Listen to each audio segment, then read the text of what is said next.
guys, what's going on? Welcome back to another edition of Blake and Blake Sports here live at Fergs, 1320 Central Avenue in St. Pete. I'm your host, Peter Blake, along with Mr. Blake Cabell. We got Ren Dax in the house of Pewtercast, correct? Correct. That's right. There you go, Ren Dax, and of course Rhett Matthew, which he didn't flinch there when that Sam Ash sign just fell, of course. I felt attacked. I'm telling you. Under fire, man. I have to take off.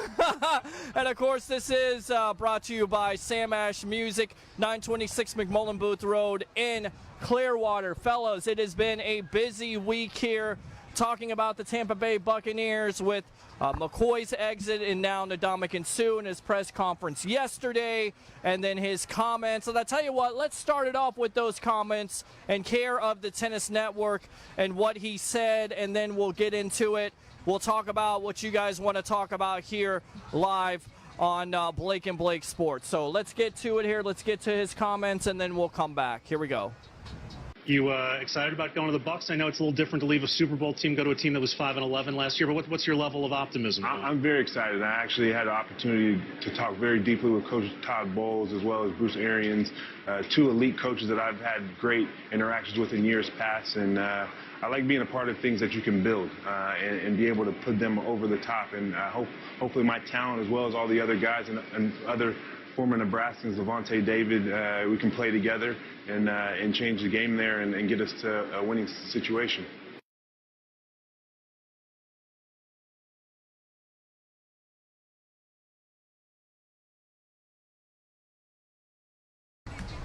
All right, welcome back to Blake and Blake Sports here live at Fergs. I'm your host, Peter Blake, along with Mr. Blake Cabell, Ren Dax, the Pewtercast, and of course, Rhett Matthew, Cannon Fire Podcast, and of course, 102.5 The Bone. There you go, CSB Brothers, of course. Special shout out to Shana King and, of course, Dave Collins here as well, doing our thing here on Saturday. So, you hear the comments. He's excited about joining the Tampa Bay Buccaneers. Todd Bowles' defense had a press conference yesterday, basically saying he wants to be his own man, doesn't want to be in Gerald McCoy's shadow, and then he's asking to wear 93. So, Blake, I know you've been passionate about this. Go ahead. You got your platform. Go for it. Well, what do you want me to say, Peter? Oh, I want you to tell me what you think of this situation with the Ndamukong Suh. I never cared about the jersey number. Okay. Suh originally wore 90 in Detroit, so I mean, I think it's a little too early. McCoy's not exactly retired to even worry about not playing his number. We're still worried about what team he's going to, so the number issue really isn't an issue to me. Okay. Because for one, McCoy's not retired, and two, Suh's destined to be here in 2020. He could be done after this season, for all we know. Yeah. That's why it's not really a big issue, as far as some people made it out to be the Mike Allstott number with Devin White. I was a huge Mike Allstott fan, and it wasn't just because of the play on the field. It's what this man was, period, altogether in the Tampa Bay community. Much like what Warwick Dunn was as well for his community, and when he went to Atlanta, huge in the community. That's really the main reasons why I want some people's numbers untouched.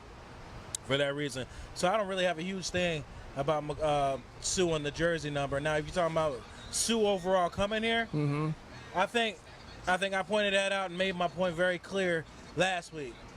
You had a 30-game head start on Gerald McCoy, and you only have a sack and a half more than him. So it's obvious that McCoy is a better pass rusher than you. Suh's a better run stuffer. Right. I think with that said alone, that's obvious. Well, I think Suh fits better into this 3-4 defense. Correct. He has experience. More experience. Right. Now, exactly. I never argued that. Okay. Or the $13 million. Okay. Not arguing that. Okay. Like I said before, my only big argument was that people period were putting Suh just so astronomically over McCoy, which clearly it wasn't the case. Right. All right, Ren Dax here on Pewtercast, giving your thoughts about Ndamukong Suh being here, and I've asked everybody about what they think about Gerald McCoy and his legacy with the Bucs. Well, I'm going to fire back at Blake here, and let's get this started. All right, do it. I love it. You've seen the press conference, the Ndamukong Suh press conference. I personally thought he handled the questions that were thrown at him, especially about his stomping on people and his relationship with Evan Smith, previously Who's on the roster. Who's on the roster, exactly. I thought he handled those really well. And as I'm sitting there watching that interview, thinking to myself, Gerald McCoy would not answer those questions as well as Dominic Sue did because we know he's so thin-skinned. So let's talk about sort of the person and that type of leadership role, because that's what I've always banged McCoy about. Very good player to a good player to a very good player. Want him on my team. I hate his leadership. I think he's terrible at it, and I don't like his thin skin. So what do you think of the Sue interview? I agree with you, and I absolutely think you make a valid point with McCoy's thin skin. You know, he was asked about it yesterday. Again, he said he wanted his own spot, but when he was asked by Jenna Lane, I don't know if you guys caught these comments, but I think when you look at people in general, you got to get to know him. You got to have FaceTime with them. You got to be able to have the opportunity to interact with them. Before you pass judgment on somebody, you always take the time to get to know them, meet them, have coffee with them, whatever it may be, and then you'll be able to go from there. I think when people have blips of me, it's been in a negative light rather than a positive light, and that's due to outlets of media, social media, and whatever it may be. I can deal with that because I know who I am as a person. I know who my parents are and what kind of child they brought up. It's irrelevant in my life. I think the people that know me the best see me always in a good light and see the troubles and tribulations that I've gotten through as a human being, you know, and what they go through in their lives. Rhett, what do you think of the comments by Sue yesterday press conference? I thought he handled it pretty well, and you know, like Ren said, he's not thin-skinned like Gerald McCoy, right? Right, yeah, and we can talk about the comments where he brings up that he's a nice person once you get to know him, and I think that's awesome. But I think, you know, for everyone here and everyone watching at home, the most important thing is what he can bring to the field. And speaking of comments that he had brought up during the press conference, one of the things that I like the most that I heard him say, he's a guy that takes pride in being versatile along that defensive line. He had mentioned during his time in LA, he played defensive end. They threw him in at nose tackle. He can play the 3-tech, the 9, 7, 6, wherever they need him. And I think that's absolutely awesome, especially when just this time last week we were talking about who's going to garner the double team, especially with him next to Vita Vea. These guys can be a nightmare for the run game, but if you can mix and match and line them up in different ways, that it's hard to stop them. I mean, I'm excited to see that and how that translates. Yeah, I'm definitely excited too to see both of those players on the field together with the Vita Vea and an Ndamukong Suh, and how basically they would work out. But I know that you're a guy that likes film and you like comparisons. The NFL Network just had something on, and they break down the comparison. We'll play that, and then we'll come back, and we'll get everybody's thoughts on this. Here we go. Marlon, you obviously know defensive tackles. McCoy's been a pretty good one for a while. The team that signs him, what are they getting? Well, you're getting a guy, he still has something in a tank. He's very versatile inside. He plays the run well. He plays the block well, the pass well. If you take a look at a few of the plays here, we'll toss it over here in a second so you can see what I'm saying. Look at McCoy on this play here. Able to play right there against New York, hands inside, taking on a double team, able to stay the course and make a tackle for loss. Still well on the run game. Hello, somebody. Talk to me now. And then here on the pass game, we have a little ET game here. He's able to sell it a little bit, take it around, bam, they sell a tackle, and then look at how explosive he is. Boom, right on Nick Foles. So he still has something in the tank. I think he is valuable. We do know a lot of this has to do with, again, the money that they saved, $13 million that they saved. So it was more about that as opposed to his talent and how much he have left. Set to make $13 million this year, and Ndamukong Suh obviously signed to play the same position for $9 million, so they're saving some money there. Do you agree with him that there's a lot left in the tank, or are you seeing any kind of decline? Well, I think there is some left in the tank. I do agree with you. I think this was a financial decision, but far too often I didn't see those plays that you just showed. I didn't see that happen enough with McCoy. I needed to see that happen over and over and over again. The last I saw Ndamukong Suh on the football field was this past year's playoffs. He was dominant in the playoffs. He always required two bodies to require their eyes looking at him on every single play, right? And sometimes you can look at the stats, of course. I think Gerald McCoy has better stats over the last over last year, but this kid, Ndamukong Suh, he was playing next to probably one of the most dominant defensive players in the National Football League right now. So the numbers will go down. When you're the talent of Gerald McCoy, I don't need to see you doing great things when everything is going right. I need that player to step up when things are going bad. And far too often, it just seemed like he played well when the team was going well, and he played bad when the team was playing bad. My impact players need to be the difference as to why we're winning, not the difference as to why we're losing. And welcome back to Blake and Blake Sports here live at Fergs on Central Avenue, 1320 Central Avenue in St. Pete. I'm your host, Peter Blake, along with Mr. Blake Cabell of Blake and Blake Sports. Of course, Ren Dax of Pewtercast, and of course, Rhett Matthew of 102.5 The Bone. And of course, Cannon Fire Podcast can be seen here on Bucs Report. All right. What I take out of that is Michael Robinson's comments of McCoy still having something left, and you could see the film. Boys, but also he says when things are going good, McCoy is going good, but when things are going bad, you don't see McCoy. Is that fair? Yeah, that's fair. Well, I mean, I don't know what he's getting. I can say that for a lot of people. Your whole defensive line has to produce right. for you to succeed as well. It's not just a one-man show. If that was the case, then everybody would just draft one defensive tackle and rely on him to do all the work. Okay. All right, Ren? Let's not sort of, I feel like we're all piling on Blake here because he seems to be the only McCoy sympathizer amongst let's not, we're sort of splitting hairs here. Right. Okay, like we're trying to give that little oomph to the guy that we like. Mm-hmm. You know, sitting here for like 10 minutes, obvious to me that us three, the paler of the contestants up here, we are Sioux fans. Blake is a McCoy fan. So, I like Sue for the record. But this is something that I've said. It's the Buccaneers have just lost a 6-time Pro Bowler, a 3-time All-Pro, and right. replaced him with a 2-time All-Pro and a 5-time Pro Bowler. And it's a lateral move. So as a Bucs fan, you're basically just getting the same exact player statistically that's just like better at stopping the run, mm-hmm. and not quite as good at getting to the quarterback. So as right. a Bucs fan, once we put this all to bed and the training camp starts and we start to see some games, really what we have is what we had earlier, mm-hmm. except for $3.5 million cheaper. Well, and not only that, 3.75, so you're better with the cap situation. Gerald McCoy hasn't signed yet, so you're not sure what he's going to get. Right. But that's neither here nor there at this point. You have Sue in the house. I think, attitude-wise, culture shock, right? For the record, I do like McCoy because he was great in this community, and he's one of our guys. That's why I like him. Right. I like Sue always. It's just his off-field stuff, but he got out of that and kept himself out of trouble. So sure. I'm not holding that against him anymore. He grew up a little bit. Right. And I go back to the comments of Bruce Arians the other day. He wants to see that look when he was picking up penalties. He wants that to rub off on some of these guys, right? That hungry look. Right. That you want to kill somebody look. I get it. Right. That's why I liked Sue at the beginning. And I remember when he was a free agent, Bucs fans didn't want him when he was a free agent. Oh, he creates too many penalties. Oh, he's a dirty player. Now you want him when he's 30. It's too late now. But when he went to Miami back then, he so underperformed in Miami with that contract. It made a Pro Bowl in Miami. I remember at one point it was made a Pro Bowl there for 3 weeks. It's voted by the fans. He was there for 3 years. Made a Pro Bowl. How do you underachieve? Made a Pro Bowl. 3 years. Made a Pro Bowl. I don't take Pro Bowl serious because Clay Matthews made the Pro Bowl. Clay Matthews made the Pro Bowl and didn't play all the year. If you don't take Pro Bowl serious, then you can't talk about Gerald McCoy's Pro Bowls. I didn't mention his Pro Bowls, did I?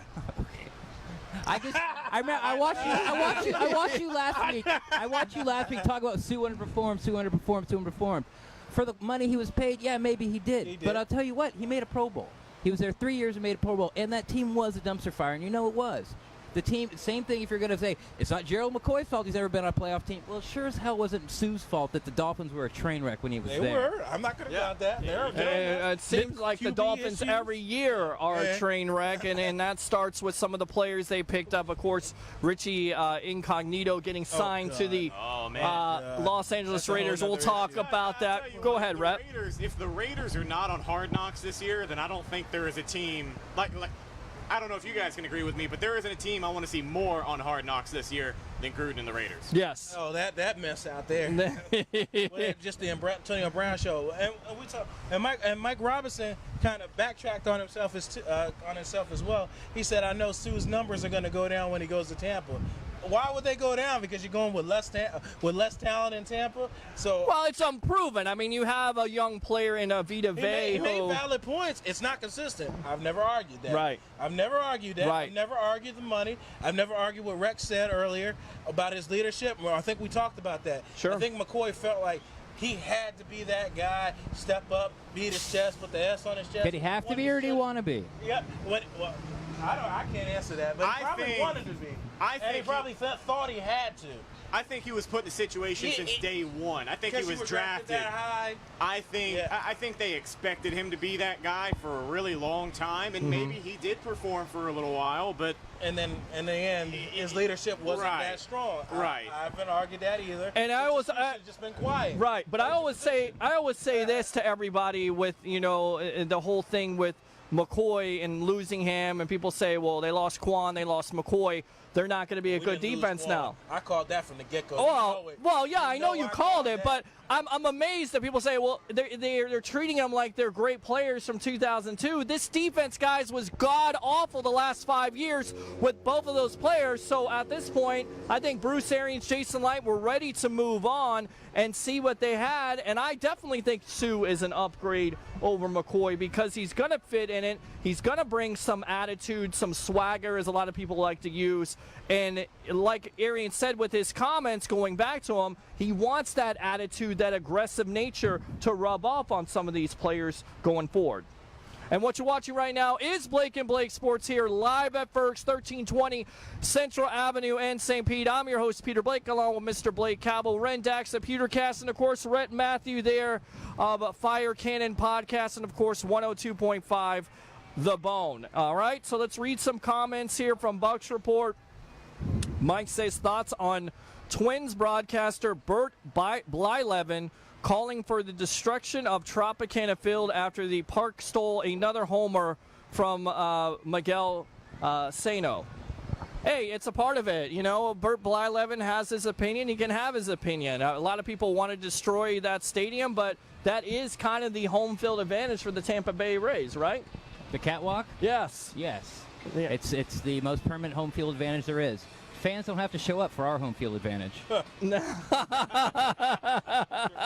And we can talk about the attendance because we did that. The first half of the Sports Web got some fans' opinions on that, so we can talk about that. Somebody says, let's talk movies. Robert Pattinson is the new Batman officially. Thoughts, everybody? I've got another Batman. Ren? I don't care. I don't I'm care. with you on that. I don't care. I'm done. There's too many Batmans. I can't even remember. I'll plead the fifth on that one. That's right. I can't even remember. And fans are just coming in here on Blake and Blake Sports Live here on Bucs Report. Rhett, what do you think? Robert Pattinson, Batman? Plead the fifth. Well, who's going to Plead the fifth? What's that all about? What are you, Mark McGuire over there?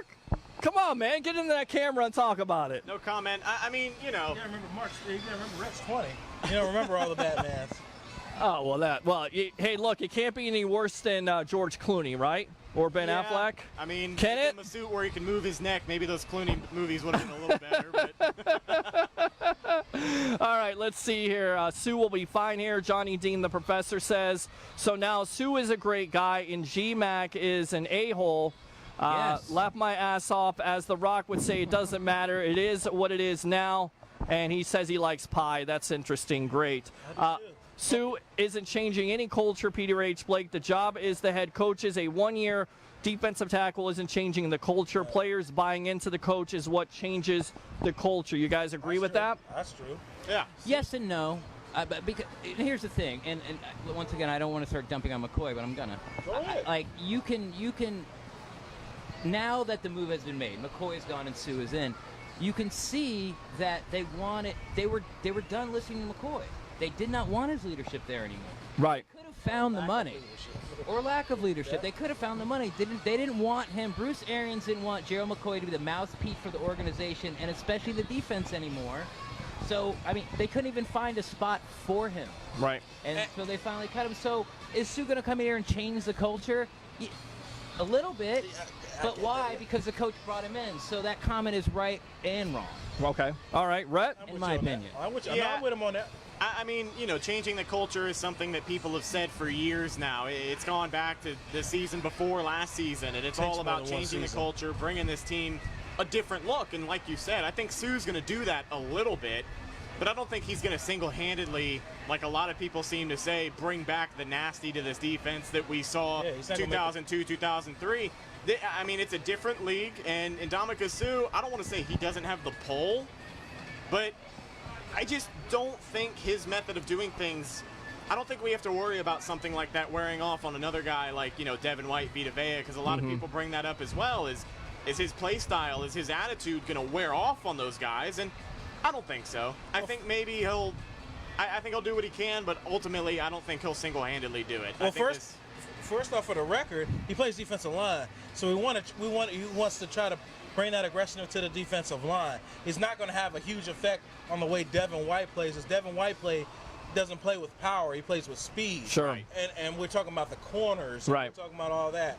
So I hope he brings a big nastiness to the defensive line, because I would love to see that back here in Tampa Bay with the dominant pass rush and the dominant just crushing pockets and making quarterbacks uncomfortable. Put a jersey on. Yep. Put a jersey on. Yep. Put a dirty and backup QB's jersey instead of letting them torch us for 300 yards. I'd be happy to see that back here in Tampa Bay. Now, you want to change the culture? Win. That's it. I mean, that's what it comes down to: winning and losing, and just win. And look, the Bucs have a tough schedule as they do every year, but really, guys, it gets tough because from week 3 to 10, you're basically on the road. You have teams like the LA Rams, the New Orleans Saints, the Carolina Panthers in London, Seattle, and also Tennessee, I think, coming in that stretch. So it will really test the mettle of this team going forward and see where they're mentally at. I think it's a great tool. But, of course, losing JPP. Ren, I got to go to you. JPP, do you think he comes back, or do you think he's out for the whole year? And how big of a loss is that to this defense going forward? How big of a loss? Well, that's kind of incalculable. We'll see what happens. We do know that Todd Bowles' defense can be versatile. Sure. So last year, as a Bucs fan, you think of JPP line up the outside rushing the passer. Even if he was here, he wouldn't be there all the time. Sure. So what he brought to the team last year, we're not necessarily going to miss because it doesn't exist anymore. Right. Now, hoping that JPP comes back. Me as a Bucs fan, I've been following the Bucs since season 1. I have learned to guard myself, build my wall of expectations. Right. As a Bucs fan, I expect JPP not to come back. Okay. If he does, that's fine. But I'll tell you what. By the time he does come back, the season's already going to be decided. Okay. We're either going to be in the playoff hunt, or we're going to be like 3-8, 3-7. It's not. We're not hanging around This isn't baseball. We're not hanging around 500 and hope our star pitcher comes back after 3 months and we can make a playoff push. Sure. There's not enough games. So I hope he comes back, but I'm not counting on it. Okay. All right, good stuff. Let's read some more comments here. Like I said, Rep Matthew, anytime you want to jump in, you let me know, buddy. Yeah, man. Back there on Cannon Fire Podcast. I'm taking it easy. I'm honestly thinking about those chicken wings on the table over there.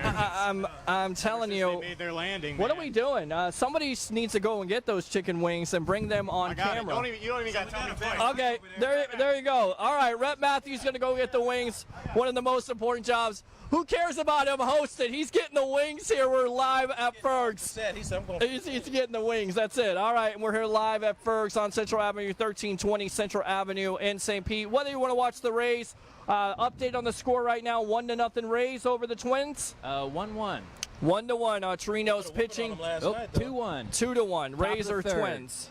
2-1. 14-2, 14-3 last. Is that what they teach you at Connecticut School, to actually say who's winning instead of just the score? No. 2-1. Who's winning, Ren? Fired. I don't know. He comes right out here. It's the Twins. I wasn't taking a shot. I was saying I did a bad job reporting the score. You did. I was like 2-1. Who? 2-1. Who?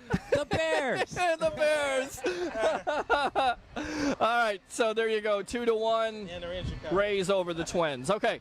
So we'll update the score here. Let's see some more comments. Misador says, wow, full house today. And, of course, if you want to get your comments on here as we're doing something new with the – yep. Email me, P. Blake. Will you shut up? P. Blake 1003 as those wings are in the shot there at yahoo.com. We'll definitely play your takes on the Sports Web, the nightly show here, the evolution of sports talk television on Bucs Report. Right now, it's Blake and Blake Sports. What's your email? Are you gonna have them email you too? BuckandBlakeSports@gmail.com. Y'all saw this week. Okay. Yeah, this week. That's posted me Sador's video, and we talked about it. We're talking about Tom Moore. Yep. His long list of coaching history. Yeah. With tons of players from all eras. Sure. That's a history right there. What's your thought on Tom Moore being a consultant? I know he's not a full-time coach, and he's only going to be with this team until training camp. And you've been out there, so I definitely want to get some of your thoughts too with training camp. But go ahead and talk about Tom Moore a little bit, Ren. Well, I mean, I know basically as much as everyone as other Bucs fans do. Like, I didn't really know who the guy was. Then he gets hired, and I see that that he's 80 and he's wearing cool sneakers. So I dig in a little bit of it. White sneakers. Yeah, white sneakers. Well, that's how you got to roll. Yeah. You got to roll with the white. I mean, it's classic. It's Florida. Classic. It's after Labor Day. Yeah. So, you start digging and you look at his resume and it is impressive. Now, what is he going to bring? I don't know. Am I glad he's there? Yeah, I am. But, we'll see. Right now, whatever Bruce Arians does, since we haven't played a game yet, we're undefeated. So whoever he does, I trust. Because, you know what? He's forgotten a lot more football than I'll ever know.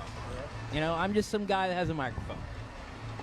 Well, that's okay, and that's all right, and we'll talk more about you being out there in camp.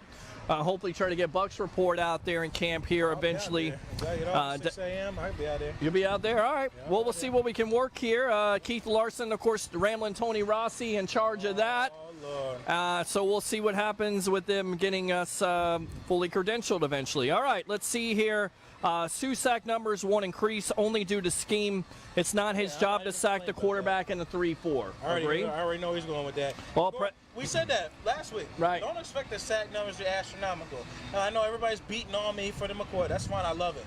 I like disagreeing with people. It's fun. You're a masochist. Yeah. I said that last week. Does your girl know this?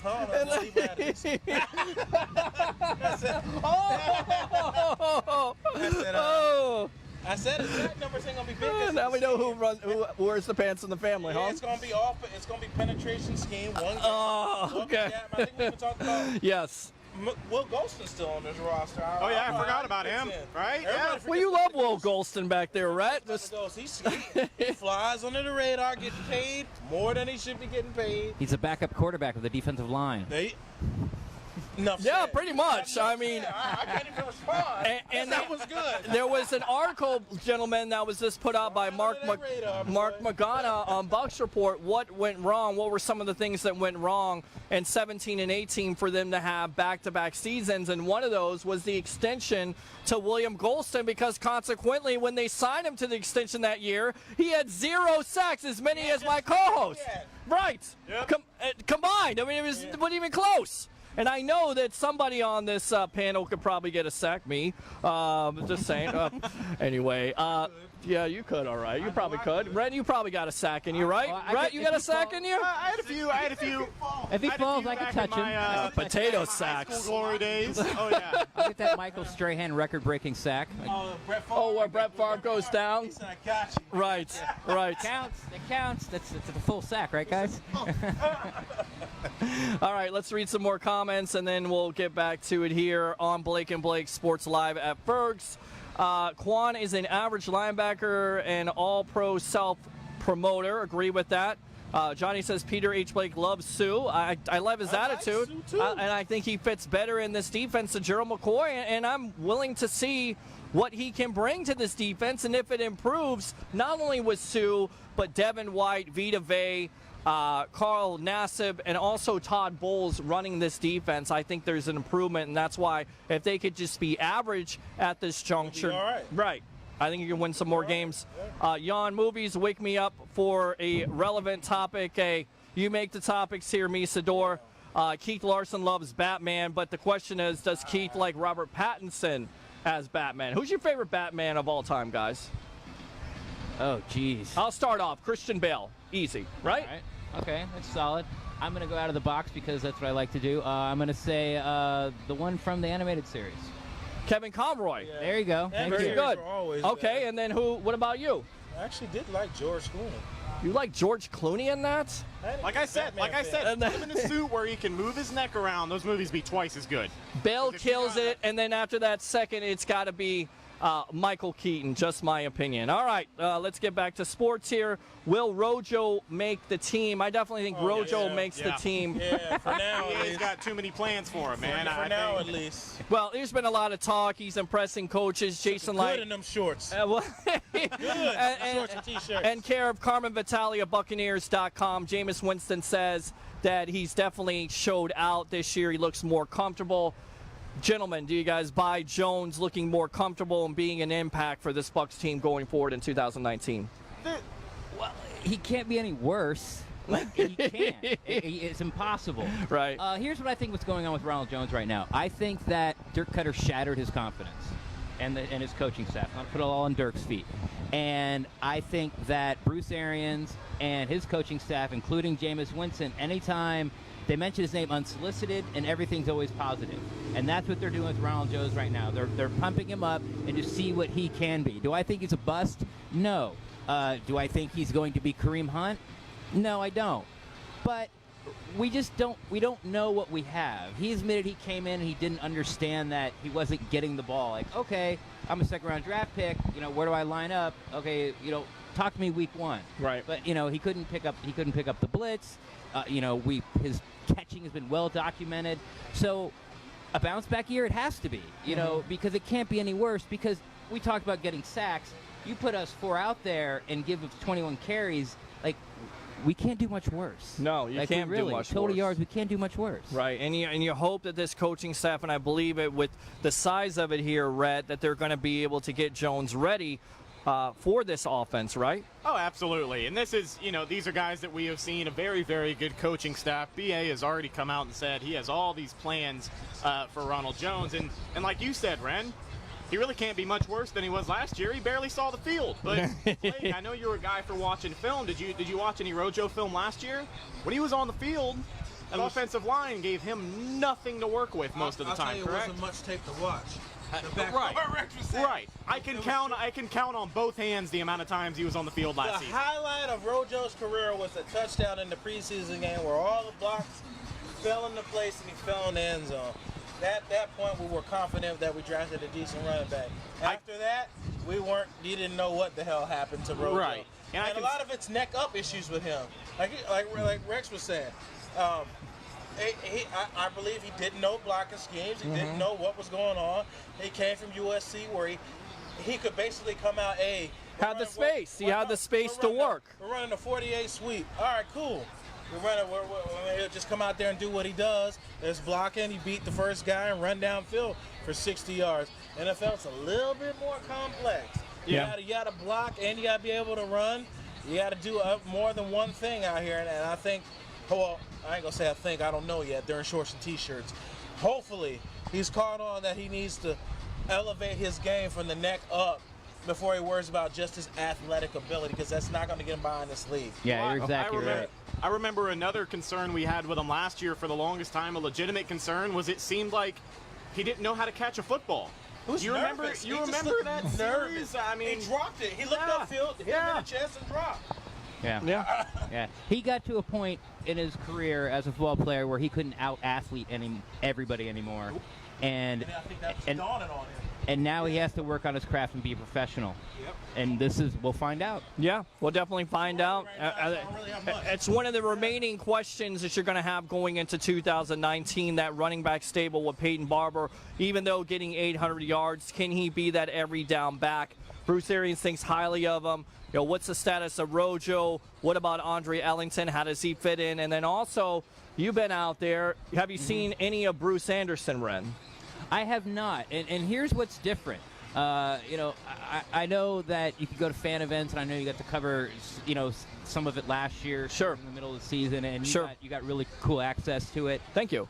When you go to training camp and I'll explain this, and sorry if it's not very clear, but you have the back of Advent Health Center Training Center, formerly One Buck Place, and then you have this concrete patio.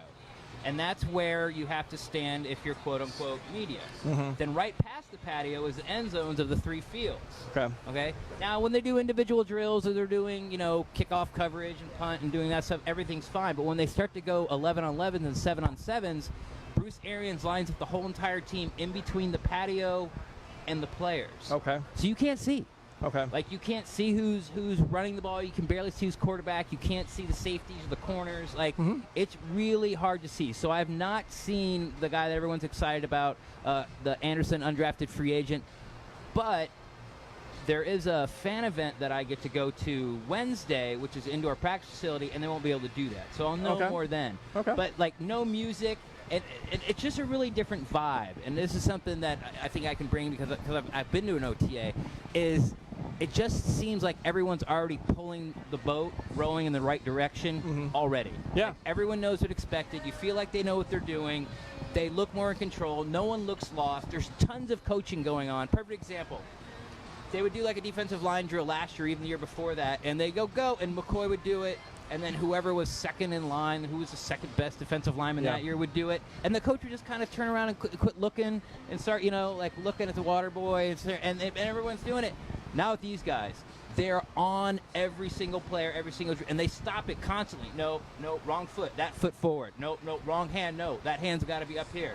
Every single player, no matter who it is, they're always watching, and there's like 3 coaches on each individual drill instead of just one. So nice, and that makes a difference. That's got to make a difference. And we went over how many coaches right, out there. Right. Now you got Sack coming on as a secondary coach now. So I'm excited for that, man. Yeah, so I agree with that. Accountability has been the word of the offseason. Accountability. Yeah. And what you're watching right now is Blake and Blake Sports here live on Bucs Report. 61,000 following as people are walking by. That's okay here. I'm your host, Peter Blake, along with Mr. Blake Cabell, Rendax, the Pewtercast, and of course, Rep Matthew, 102.5 The Bone, and Cannon Fire Podcast, which can be seen here on Bucs Report. Join the 61,000 following, nearly to 62,000 following on Facebook. As I don't know if you guys, I know you guys know the big announcement, but during Buccaneer road games, we will be here live at Fergs on Central Avenue, giving you the pre-half and, of course, the post-game shows, getting fans' responses. This is definitely a fan show where people can basically, talk about what they want to talk about having to do with the Bucs. So let's read some more comments here. Looks like the added muscle and his catching mechanics have been improved. Looks more fluid, a player being developed, go figure. Exactly. I think that's what it's all about here, gentlemen. It's about player development, which is what the Bucs have gotten away from, and that's why you've had 2 straight 5-11 seasons, because they haven't done enough in developing those players. I don't think we ever got there, to be quite honest. I don't think we ever got there, to be quite honest. Yeah, you got to put that mic up, because I don't know if it'll pick up. I don't know if you've got it written down on the sheet of topics we can go over, but this is something I want to bring up. Sure. Nobody seems to be talking about Matt Gay nailing a 50-yard field goal to end practice. And That was a development yesterday. We'll put that out there. Early, right? Yeah, Bruce Arians putting the pressure on him. Yep, 50-yarder, and then ended practice 1 hour early. How would you like to go to that? Yeah, I said last night on the Sports Web, look, if my other job gave me, 7 hours, if all I had to do was get a couple sales, I would definitely buy into that, even an hour off. You said earlier that you could get a sack before anybody else at this table. I got a feeling you can nail a 50-yarder. No What do you think? You can nail a 50-yarder? It's not really as hard as it looks. No. It's not. I mean, with no one rushing and just on a tee, you can kick a 50-yard. It's not as far as you think. You don't know unless the game situation. That's what you're looking at. Put a helmet on? Probably not. No. What are your thoughts? Running at me? No. What are your thoughts on Gay being, 5th-round pick? A lot of controversy out there. Jason Light doing the same thing that he did with Roberto Aguayo. Sure. He drafts a kicker, but you really have a legitimate kicking competition with Cairo Santos and Matt Gay from Utah. Yeah. There's 2 schools of thought here. It's one, what's wrong with drafting a kicker in the 5th round? Because let's face it, not a lot of 5th rounders make it, stick around, maybe a year or two. Then they either wash out, or they get picked up somewhere else in free agency and end up being backups at that team. At best. Yeah. Or you get a guy in the 5th round that's going to be your all-time leading scorer, possibly. Yeah. So I do have a Matt Gay story, because I went to all the East-West Shrine practices that were down here at the Trop last year. because they're free and you could get in. So I just went in there and sat in the stands and watched it. And I didn't really know a lot about these guys. I get to see like Moorhead, the kid who's lighting it up for the Redskins right now, is a slot guy. He was somebody I was really excited about. Okay. That the Bucs would hopefully get in the later rounds. But Matt Gay was there. And all I remember is we've all heard the stories that it just sounds different coming off his foot. I remember being in that dome and just hearing this like boom. And I looked, I'm like, oh, so when that guy would actually kick, I would pay attention. Now I know I knew who he was. And I didn't even put together that was the same guy until someone said he was at the Shrine game. And I go, oh, yeah, that guy. And as far as someone standing out in Shrine practices and one of them happens to be a kicker, then, it was that's my story. If it works, it's a great pick. If it doesn't, you're going to be ridiculed. Okay. Gotcha. All right. That's it. That's kind of like a Jason Light draft. I mean, he's hit on some, and then he's missed on some. People, they want to. Well, he's. Robert Aguayo will be always cursing. Well, I tell you right now, there's a lot. Much has been made about Jason Light and his job security at this point. He's done great with I think he's players. Right. Well, he's hit some players and he's picked up some players, and then again he's missed. So. It's a big year for him. It's a big year for Jameis Winston, and I think for this whole entire coaching staff and for the team overall. They want to get off to a good start. They have a tough schedule, and we talked about it. And, they have to be productive because it is one of the toughest divisions in the NFC South with the Panthers, Falcons, and Saints. The toughest to me. Well, yeah, the AFC North now with the Ravens, the Browns. I told you, every quarterback in our division besides Jameis have been league MVP and been to a Super Bowl. That's a good point. What other division has done that? Tough. Well, Flacco won, but you're exactly right. The Browns are upcoming. They have a lot of talent. We talk about it. They ain't done nothing yet. Okay. All right. Fair enough. Good on paper. Good on paper. That's right. Paper champions, the old. Yeah. Even mention that. All right. Let's see. Todd Bowles will either bring back the nasty or not. Not one player will. Okay. Not one season either. This is just a start. Well, it's a win now. Look, you don't get Ndamukong Suh. You don't sign all these players to one-year contracts if you're not in a win-now mode. Right. And as the coach has said to the fan base, jump into the pool because we're going to win games. He's not coming in here to rebuild and all this other stuff. He's coming in here to win now. Coming to reload. That's it. Reload. That's it. Let's see here. Yes, different league for sure compared to 2002. You can't really be as nasty as they want to be. Can't go full aggression when you have to watch how you tackle players. Agree with that? That's quarterbacks. Right. Well, that's receivers. Right. Defenseless players. Right. Exactly. Yeah, but as far as quarterbacks and receivers, absolutely. DBs can't be aggressive as they want to be. You can't be as aggressive as you want to be against the quarterback. I get that part. But there's ways around that. I think Aaron Donald did it best. I love the way how he beat that system. I don't know if you guys paid attention to that much.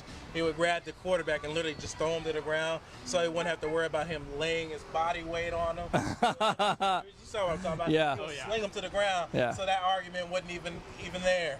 Well, there was another thing. We were looking at the NFL Network package a little earlier. There was that one highlight. Ndamukong Suh, I don't remember the team they were playing, to be quite frank with you. But Ndamukong Suh and Aaron Donald chasing down the quarterback and then just one swift push to the ground, and that's it. Gotta be careful Problem with solved. that. But yeah. All right, let's see here. I think in between chicken wings back here, man. I'm telling you. delicious. I'm telling you, we definitely are going to end this show here in a little bit, try to eat these chicken wings. We'll come back and talk with you more. I can't, man. Look, we're live at Fergs. Slow down. Make sure I save some for everybody else. Will you shut up? You need to save a lot of those wings for me and everybody else here. I'm your host, Peter Blake, along with Rep Matthew, Blake Cabell, and, of course, Rendax of Pewtercast here on Blake and Blake Sports. Live at Fergs. Of course, there is a concert tonight. Caskey with Black Four Sheep at 6 o'clock starting here, so get down here if you like some good music. And they've had Drowning Pool here before, and also Buck Cherry, and some big-time announcements coming. So we're going to continue to work with Mark Ferguson and Zeb here at Fergs Sports Bar and Grill. Been around since 1992. All right, let's see. I think the Bucs have the potential to improve on every level of defense this year. I agree with that. If he does come back, how effective will he be? That would be JPP. 0 off-season thrown straight into mid-season. But really here, guys, with JPP, he knows his own body. Here's a player that's been through some challenges, although he made it, and it was a personal situation. He did it to himself. But the most consistent pass rusher last year, to me, the only pass rusher on this team in JPP.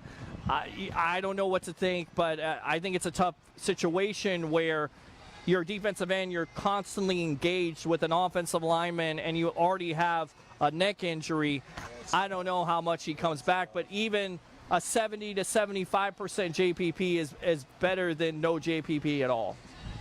I think, excuse me, like I said, in between chicken wings back here. We'll take a break till we're done. I think with JPP, it's a funny situation. Like you said, he did choose not to have surgery. So if he's able to come back, it's going to be a little limited. And he's a guy that, with any football player, we saw it similar to Vita Vea. And I know it's a different situation. Vita Vea is a rookie coming into the league. JPP's a seasoned veteran, but you're going to need some in-game action to get your feet wet. So I don't think we're going to see 12-sack JPP right off the bat. And honestly, what I worry about the most is the re-injury. Because one wrong blitz, one wrong hit, one wrong rush off the edge, that's his neck, man. That's career-ending. It's his life. That's some heavy stuff. So It is. It's a way of life. I feel right about JPP coming back in and trying to work 100% immediately. I'm with you. I'm not even going to pretend to act like this man's life is worth life and well-being is worth this season in 2019. I'm not even going to pretend. As a media person or a fan, ultimately that's up to him and how he feels. I'm not going to put no expectation on him and his neck injury. And your opinion, guys, here, and we're live on Blake and Blake Sports here live at Fergs.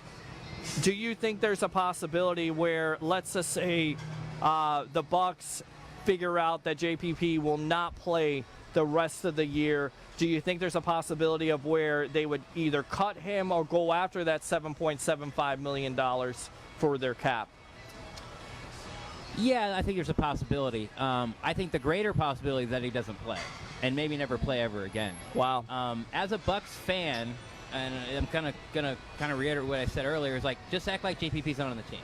If he shows That's up, what I've done. Yeah, if he shows up in November, be super happy and see what he does. Maybe he can, hopefully, we have a winning record then. Maybe he can help with a playoff push. But if you're looking at JPP in the plans as a Tampa Bay defense this year, just don't, because he's not there. He's not going to play. He's not, and he probably may never play again. Now, what the Bucs do with his salary, JPP's made plenty of money. If they cut him, I'm not going to start a GoFundMe for the guy. He's going to make it. I think that the Bucs, in their heart of hearts, hope that JPP can play next year, and that's what they're looking at. Okay. There's ways to make the salary cap where they can squeeze by this year. We know at the cap they get a much softer cap or a bigger cap next year, and so bringing in more high-priced guys, one-year guys, that so you can start working the compensatory pick game, and having JPP on this team next year, I think is where they're looking. And as a Bucs fan, that's where I'm looking to. Okay. Good stuff. Good stuff from Rendax, a Pewtercast.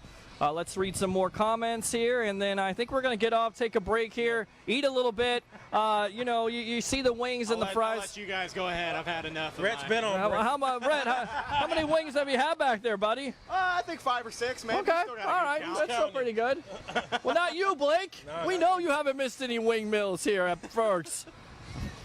Love you, brother. All right, let's see here. Read some more comments. Tom Moore is awesome. Where's Derek Jones? Blake needs more players on the show. We'll work on that, Johnny Dean. Okay. The professor. Johnny Dean. Calling me out. Oh, Johnny Dean. Yeah. I can work on that. It's just with this time in the season, they've got to do their stuff right now. But Frank should be back. Frank is definitely going to get on here. Frank has a whole lot of NFL information that could give you about any player that's been a rookie and gone through their program with him and John Gruden and Tom Shaw. That's why I thought it would be real important to get him on here and get his spin on that and how it's the off season and all that. So I'm working on that. Okay, good stuff. Good stuff. Somebody says Blake said penetration. Okay, he was talking football there, Johnny. Very funny. He's trolling today because no Corey Brown. Yeah, Corey Brown Corey's working. Yeah, Corey's working. We need to go. Olive Garden. Yeah, we need to go to his Olive Garden and troll him a little bit. Love Corey Brown. I'm one of the great fans here on the Sports Web and Blake Sports.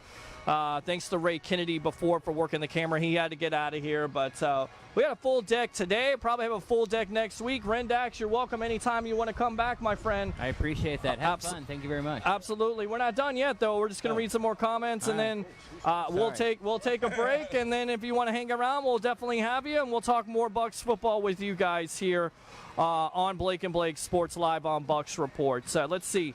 Sorry, guys. Corey's unavailable. Again, he's working. Gerald McCoy is my favorite Batman. I knew somebody was going to go there. I'm waiting for it. Okay. Will Rojo equal Kenny Gant? Kenny Gant? That's a special teams player. I don't know. I don't get that comment. If McCoy sacks Winston, will he apologize? No. There's been a lot of talk of him going to possibly the Carolina Panthers. Guys, what do you think of the possibility here? Is it going to be, will it be the Carolina Panthers? Will it be the Baltimore Ravens? Or will it be the Cleveland Browns at this point? I tell you, if you want to find that answer, check his wife's page. Because she seems to be the one talking about everything, about what's going on. Because McCoy ultimately, that's going to be up to the family. Everybody knows McCoy's a family man. Yeah. That's wherever they're most comfortable going. Okay. All right. Let's see here. Schwagler, Philip Schwagler's in the house. Red is loving those wings. He is. Sap and Sue will fight in camp. Oh, Lord. Wow, legendary. He's older now. That's not Yeah, I don't know if that's going to happen. now. You did have. You want to get on the camera really quick? Come on. Got a fan here that came out. Just come around. Just come around here. Yeah. Get a fan. Get him on the mic there. All right. So you wanted to talk. What did you want to talk about here, sir? Sports related. It looks like you're. What are you, a Rays fan? I'm a Rays fan. Okay. Go ahead and talk on that mic right there. Look right there. We're live on Bucs Report. Our 61,000 following on Blake and Blake Sports. What's your name, sir? Brian McElroy. Brian McElroy come out here today as the Rays are. To the Bucs Report? Yes, absolutely. Bucs Report. So you're a big-time Rays fan. Are you a Bucs fan? I am a Bucs fan, although I am more of a Steelers fan. More of a Steelers fan. Gross, and why are you more of a Steeler fan than a Bucs fan? I got to know. I'm the only member of my family born in the state of Florida. Everyone else is from Pennsylvania, so I was groomed. I got you. Hey, man, It's a little different. Let me ask, are you going to be at the preseason game this year, Pittsburgh Bucs? I will try. Yeah? I got my tickets earlier this week. My girlfriend's a diehard Pittsburgh fan. Her whole family is Pittsburgh. Awesome. So, yeah, man, we'll be up there. It'll be a good time. There's no medium with Pittsburgh. Yeah, it's hard. Yeah, you're it's in hard. Or you're out. Yeah. All right, good stuff. And any chance that we can make you a Bucs fan here eventually? I'm a Bucs fan. Okay. Oh, yeah. Okay. All right. Well, you know the big-time announcement here, the Sports Web, the evolution of sports talk television. During Buccaneer road games, we will be live here doing watch parties. So instead of staying home, you get to come out here, you get on camera. We'll have pre-half and also post-game shows with Bucs Report talent, Sports Web talent, guys that have been in the business like an Al Keck, possibly a Pat Yasinskis, a Leo Haggerty. Would you be apt to come out here and get on camera again? Absolutely. All right. Sunny St. Pete, downtown. Good stuff, good stuff. All right, so look in that camera again and tell them you've been on Bucs Report on Blake and Blake Sports. My name is Brian McElroy, and I've been on Bucs Report on Blake and Blake Sports. There you go. Good stuff. He nailed it. Thanks a lot for coming here. Out at Fergs, live 1320 Central Avenue in St. Pete. I'm your host, Peter Blake, along with Blake Cabell, Rhett Matthew of Cannon Fire Podcast, and, of course, Rendax of Pewtercast. Thank you very much for coming back in here. Now, and, of course, this is brought to you by Sam Ash Music. 95 years of your musical needs. 926 McMullen Booth Road in Clearwater. Tom, the Sports Web, and Peter Blake sent you. And then, of course, the Ultimate Logo, 1812 Main Street in Dunedin. If you want to get your Bucs Report logo polo shirt, we definitely need to get you one here. I know you're representing Pewtercast, but look, when you come on Bucs Report, you're part of the family here on the Sports Web, Blake and Blake Sports, a Couple Ray, Red Flag Podcast, Cannon Fire Podcast, podcast shows All of them available for the 61,000 following. This is a fan's voice. You asked for it, you get it. There is not a Tampa Bay area show, radio or TV, that's doing what we're doing, talking to fans, getting out here in the public, and getting your analysis on your favorite sports teams in the Tampa Bay area and nationally. So there you go. All right. Red is, again, let's see, let the bodies hit the floor. Absolutely. I hope JPP doesn't have got to play, I don't know, I guess he's player, got to play syndrome, decides to retire while he has a chance to live out a decent life. Eugene says, great show, guys. Of course, he came on the other night, a Buck What You Heard podcast. Rendax is in the house. Blake Cabell, what's up? Misador of the Indiana Buckaholics says Barber averages 3+ yards a carry, 2.3 yards after contact. Do the math. That tells me he has spent a lot of time getting hit in the backfield. That has been one of the main contentions of this offense. People will talk about and say it's on Jameis Winston.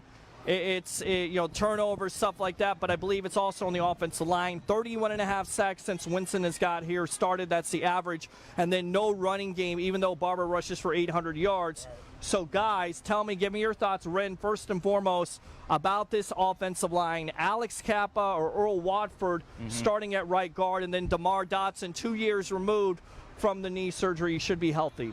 Yeah. Dot said he's feeling the best he's felt. He said he was actually injured most of last year. But, let's be realistic. The right side of the line is a little shaky. Kappa didn't look much better than Beninock. And Beninock, I think one person said it's irresponsible to keep him out there. That's how bad he was. But the point I wanted to make was about Barber. We talked about Rojo and how the line never blocked for him, and that's why he was so terrible at 21 carries, 44 total yards. Well, something that I think is extremely underrated for Peyton Barber, and I want fans to look for it this coming year, is Peyton Barber's jump step. That's why he got the 3-point yards. Okay. He would make that first guy miss that was basically standing directly in front of him when he got the ball at least 5 times a game. And this is something that I'm really behind Peyton Barber this year. Anytime Bruce Arians will go without being prompted, he'll talk about Peyton Barber. How good he praises the guy. He reminds me of Ernest Graham. That's a great comp. And to me, that is a great comparison. And you talk about it. Whatever to get the job done. Right, running north and south. Nothing flashy. Unselfish. But he's got some explosive nature to him. But again, north and south, a guy that really doesn't fumble the ball a lot. Dependable back. I think he's been underrated, and it seems like Bruce Arians, coming into he sees that. He believes that Peyton Barber can be a top 5 back, right? Oh, absolutely. And I mean, top 5. You don't even have to be. Yeah. Let's be productive. Top 5, top 10. Don't exactly need him to do win. that. But as you said, somebody had brought up the stat. He averages a little over 3 yards a carry. At the end of the day, that's all you need. You need a guy that can pick you up 3 or 4 or 5 yards and brush off some tacklers, because I'd say over this past season and a half, he's been transitioning into this starter role a little bit more. Yeah. We've seen him kind of develop into a little bit of a power back. Like you said, Ernest Graham, big, heavy runner. He can shake guys off and get you 4 yards every single time. I'm here for it. And listen, Ronald Jones can develop. He can do what he has to do. He's a quick guy. Both of those guys can do some damage, but Peyton Barber, like you said, underrated is all hell. And Peyton Barber doesn't have a lot of tread on the tires. If everybody knows anything about, which I hear you guys all say, it's because he only played 1 year at Auburn. Sure. And he had to leave for family reason, much respected why he did that, and it worked out the best for him and his family. But when he first got in the league and started playing, those are essentially his junior and senior seasons, pretty much in college, so he's still getting better. Hey, we have yet to see the best of Peyton Barber. And good on him as well. We saw just a couple of weeks ago, went back and got his degree, man. Absolutely. You'd love to see that. And enjoy him this year. Like you said, he came out early, bet on himself to make a team, make some money, get his mom off the streets, buy her a house, which he's done. Much Whit respected. Matching graduated. You know what he did this year? He didn't take the contract extension. He didn't take this. He said, nope. He said, I want to be a free agent next year, and Bruce Arians coming in. So I'm telling you, enjoy him this year, because he might not be here next year. Well, I tell you right now, with the added cap, if he produces and comes out and balls out, they definitely will give him an extension, but obviously he's betting on himself as he has throughout his career. It's a great story, and you hope that Mr. Barber can be productive in this offense to provide that balance, as we always talk about. I always say it, I'm a Libra. You know, I believe in balance. You have to have that scale. If you have that balance to your offense. Fano, settle down. Will you shut up and be quiet? Perfectly balanced. That's that balance right there, balance. There you go. And if you have that balance, then you can create that pass play action where you can have those deep plays down the field. I Also, loved that last year, Peter. Yeah. We didn't run the ball and we ran play action. I used to love that. Yeah, Every because time Dirk Cutter would run that. they're looking I'm like, for who are you fooling? Right, you're not fooling not running anybody. the ball. Right, you're not fooling anybody. I love when he do No, that. no. All right, we'll read some more comments and then we're going to get out of here, get some wings, and we'll probably come back for a little bit and talk more if you guys want to do that here. Okay. Well, then let me know if you guys want to come back or not. But we'll end it here. We'll end it in a little bit. Let's read some more comments and then we may come back, we may not. But thanks a lot for the support here live on Bucs Report, BucsReport.com. Let's see, Kenny Gant played special teams only because he couldn't pick up the playbook. Peter H. Ergo, the comparison with Rojo. Okay. Comparing Rojo to nobody. Understand. He has no tape to compare him to. There is a couple that is looking to walk into the shot. It's okay. We're here live on Bucs Report on Blake and Blake Sports. I'm your host, Peter Blake, along with Blake Cabell, Ren Dax, a Pewtercast, and Rhett Matthew of Cannon Fire Podcast. And of course, I almost did 102.5 The Bone.